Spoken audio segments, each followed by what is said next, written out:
Hello, मैं Pawan Rao, YouTube channel maths with Pawan Rao में आप लोगों को पढ़ा रहा हूँ कोऑर्डिनेट ज्योमेट्री। हम लोग ट्रिग्नोमेट्री पढ़ रहे थे, लेकिन बीच में मेरा एक गले का ऑपरेशन होगा कल, लेकिन ये वीडियो मिलने से पहले हो चुका होगा।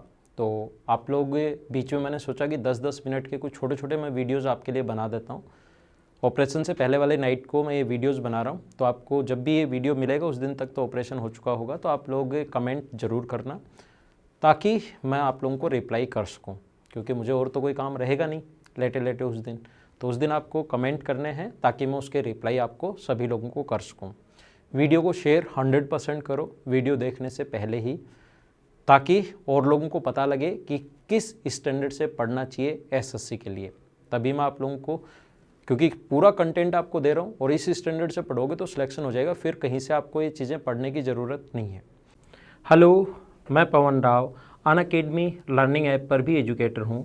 आप लोग अनअकैडमी लर्निंग ऐप डाउनलोड करके वहाँ से मुझे फॉलो कर सकते हो। वहाँ पर कुछ मैंने अर्थमेटिक के टॉपिक्स डाले हैं जो आप लोग वहाँ से पढ़ सकते हैं। Okay, thank you. तो देखिए, आज की क्लास में मैं आप लोगों को पढ़ाने वाला हूँ सेक्शन फॉर्मूला। सेक्शन फॉर्मूला हम समझते हैं, आइए मैं आप लोगों को समझाता हूँ।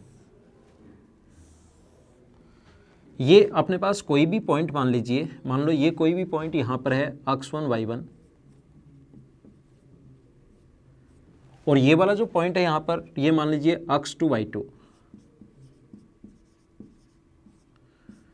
यहाँ से यहाँ तक की परपेंडिकुलर जो डिस्टेंस यहाँ से इसको अगर मिला दिया जाए तो इसमें बीच में कोई पॉइंट C है, ये पॉइंट मान लो A है, ये पॉइंट मान लो B है, और इसके बीच में कोई पॉइंट C है और उसके निर्देशांक मान लो अपने पास हैं x, y।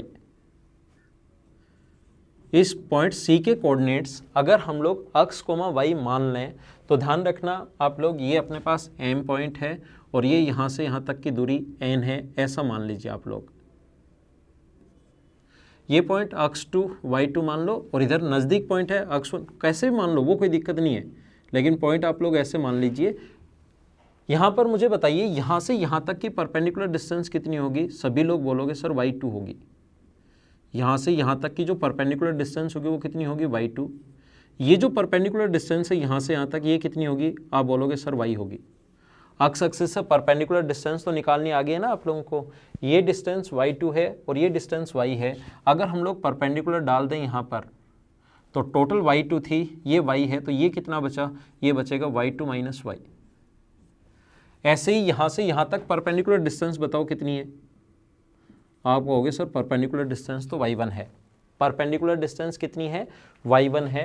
ये अपने पास y1 एक्स एक्सिस से परपेंडिकुलर डिस्टेंस ये होती है, y एक्सिस से परपेंडिकुलर डिस्टेंस अगर निकालनी पड़े तो फिर x वाला मान होता है। तो यहाँ से परपेंडिकुलर अगर डालोगे आप लोग तो ये टोटल यहाँ से यहाँ तक y है और ये y1 है, तो ये कितना बचा?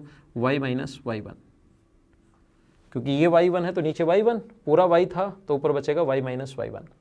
ऐसे ही ध्यान रखना, यहाँ से यहाँ तक की जो परपेंडिकुलर डिस्टेंस है वो है x2 और ये डिस्टेंस x है। तो जब आप लोग सोल्व करोगे तो ये जो दूरी है इसमें से ये माइनस कर दिया करो। अब छोटी छोटी चीज़ें आपको याद होनी चाहिए। मैंने ज्योमेट्री में ट्रायंगल आपको बहुत अच्छे से समझाया था। सर्किल में कुछ प्रूव करना है, क्वाड्रिलेटरल में कुछ प्रूव करना है, कुछ भी चीज़ें प्रूव करनी है, कोऑर्डिनेट ज्योमेट्री में कुछ प्रूव करना है, ट्रिग्नोमेट्री में कुछ प्रूव करना है, उसकी 99% चीज़ें हमेशा प्रूव होती हैं ट्रायंगल से। हमेशा ये बात आप लोग ध्यान रखना। ज्योमेट्री का ट्रायंगल अगर आपने नहीं पढ़ा है तो मेरे थ्योरी के जो वीडियोज़ हैं मेंसुरेशन के, वो आप लोग देखिए। बहुत बेसिक से बहुत अच्छे से मैंने पढ़ाया है, वहाँ जाकर आप लोग एक बार पढ़ लीजिए। तो ये देखिए अपने पास है y2 माइनस y, और यहाँ से यहाँ तक अपने पास ये जो होगा, ये ध्यान रखना, ये जो अपने पास होगा ये डिस्टेंस, ये जो वाली दूरी होगी ये होगी x2 माइनस x। ये यहाँ से यहाँ तक तो x है और ये अपने पास x1 होगा, तो ये वाली जो डिस्टेंस होगी ये वाली डिस्टेंस होगी x माइनस x1। अब देखो आगे बढ़ाने पर ये तो परपेंडिकुलर है ही, और आगे बढ़ाने पर ये भी परपेंडिकुलर होगा।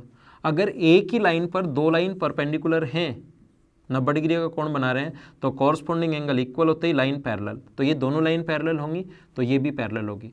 और दो लाइन पैरेलल हैं, ये दोनों लाइन पैरेलल है तो ये एंगल 90 डिग्री, लाइन पैरेलल है, ये ट्रांसवर्सल लाइन है तो कॉरस्पॉन्डिंग एंगल ये इसके बराबर। दो ट्रायंगल के दो एंगल बराबर होते ही तीसरा अपने आप बराबर होगा, और तीसरा बराबर होते ही अपने पास दोनों के दोनों ट्रायंगल सिमिलर हो गए। कौन कौन सा ट्रायंगल सिमिलर हो गया मैं बना देता हूं। ये वाला ट्रायंगल, ये वाला जो ट्रायंगल है और एक ऊपर वाला ये जो ट्रायंगल है, ये दोनों के दोनों सिमिलर हो गए। ज्योमेट्री आप लोग ध्यान से देखिए, ज्योमेट्री का एकदम आसान सा पॉइंट है सिमिलरिटी, उससे ये दोनों के दोनों सिमिलर हो गए, और सिमिलर हो गए तो बुझाएं समान अनुपात में। ये कितना होगा y2 अपॉन y1, या अपने पास पहले इसको लिख लो m अपॉन n। 90 डिग्री के सामने m है, 90 डिग्री के सामने n है। इस वाले एंगल के सामने ये जो एंगल है इसके सामने अक्स माइनस अक्स 1 है, ये वाला, और इसके सामने ये यहाँ पर है अक्स 2 माइनस एक्स। सिमिलरिटी आप लोग देखिए, वहाँ से चीज़ें समझ में आएंगी। इसके सामने y minus y1, y minus y1, और इसके सामने अपने पास y माइनस y1, और इसके सामने है y2 माइनस y। अगर फर्स्ट और सेकंड को हम लोग सोल्व करें, फर्स्ट और सेकंड को हम लोग सोल्व करें तो m अक्स 2 माइनस एम एक्स बराबर एन एक्स माइनस एन अक्स 1। ये अपने पास इधर आएगा तो अपने पास होगा m अक्स 2 प्लस n अक्स 1। ये उधर जाएगा तो अक्स अगर कॉमन ले लें दोनों में से तो बचेगा m plus n into x. तो अक्स का मान कितना आ गया, अक्स का मान आ गया m अक्स 2 प्लस n अक्स 1 अपॉन m प्लस n।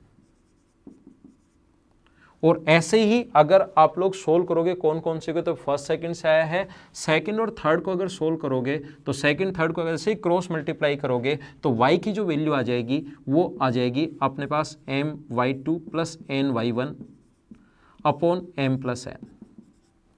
ये दोनों फॉर्मूले आए कैसे, ये अपने पास अंतर विभाजन है, इंटरनली डिवीजन है। इंटरनल डिवीजन का ये फॉर्मूले अक्स के कोऑर्डिनेट्स ये कैसे है और y के कोऑर्डिनेट्स ये कैसे है, ये मैंने आपको पूरा बेसिक से समझाया है ताकि आपको सही तरीके से समझ में आए। ये एक बार वापस देख लीजिए, नहीं समझ में आया तो मैं क्या समझाना चाहता हूँ, मैं आपको यहाँ पर ये पॉइंट बता रहा हूँ। मैं छोटा सा एक ये वाला पॉइंट आपको समझाना चाहता हूँ। एक तो इंटरनली डिवीजन,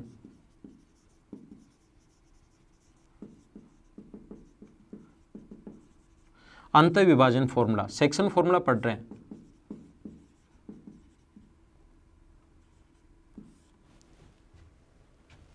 देखिए मैंने आपको समझाया कि अपने पास दो पॉइंट हैं, अक्स 1 y1 और इधर अक्स 2 y2, और ये बीच में पॉइंट अगर m और n है तो इस पॉइंट के जो कोऑर्डिनेट्स होते हैं वो होते हैं m अक्स 2 प्लस एन y1। आया कैसे वो भी मैंने अभी भी समझाया है, लेकिन ये चीज़ें आपको याद भी होनी चाहिए। ये इधर वाला जो पॉइंट के कोऑर्डिनेट्स होंगे वो होंगे n अक्स m y2 y के coordinates plus n y1 upon m plus n। ये इस बिंदु के निर्देशांक होंगे, इस पॉइंट के कोऑर्डिनेट्स होंगे। एक बात आप लोग ध्यान रखना, अगर ये मिड पॉइंट है, मिड पॉइंट है मतलब m और n की वैल्यू अगर 1 है, ये अगर मिड पॉइंट है तो ध्यान रखना मिड पॉइंट्स के जो कोऑर्डिनेट्स होते हैं, मिड पॉइंट्स के जो कोऑर्डिनेट्स होते हैं वो m और n का मान 1 रख दो तो अक्स 1 प्लस अक्स 2 upon 2, y1 plus y2 upon 2, ये अपने पास मिड पॉइंट के कोऑर्डिनेट्स होते हैं। ये आप लोग ध्यान रखना। ये अपने पास अंतर विभाजन का फॉर्मूला है, ये अपने पास तब फॉर्मूला है तो अंतर विभाजन ही, लेकिन फॉर्मूला कब है, जब अपने पास ये दे, क्या पॉइंट दे, हम लोगों को ऐसे दिया हुआ मिले कि आप लोग बताइए कि अगर मिड पॉइंट कभी हो तो उसके निर्देशांक ये होंगे, आप लोग ध्यान रखना। तो ये अपने पास इंटरनली डिवीजन कैसा है वो चीज़ मैंने आपको समझाई है। ये मध्य बिंदु के निर्देशांक मैंने आप लोगों को समझाए हैं, ये आप लोग छोटे छोटे पॉइंट्स ध्यान रखना। आइए इस पर बेस्ड अगला जो लेसन हम लोग बनाएंगे, इस पर बेस्ड मैं कुछ क्वेश्चंस करवाता हूँ। मैंने कहा है आपको ये छोटे छोटे वीडियोस मैं आपके लिए बना रहा हूँ ताकि आपको ऐसे नहीं लगे कि कोई लेसन कवर नहीं हो रहा। इन 15 दिन में जब तक मेरा ऑफ रहेगा, इंस्टीट्यूट मैं ऑफ रहूँगा, क्लासेज ऑफ करूँगा, तब तक आप लोग इनको पढ़ लीजिए। तो अगले लेसन में फिर मिलते हैं इसके क्वेश्चंस के साथ। कमेंट आप लोग 100% करना है, ये ध्यान रखना आप लोग। Okay, thank you.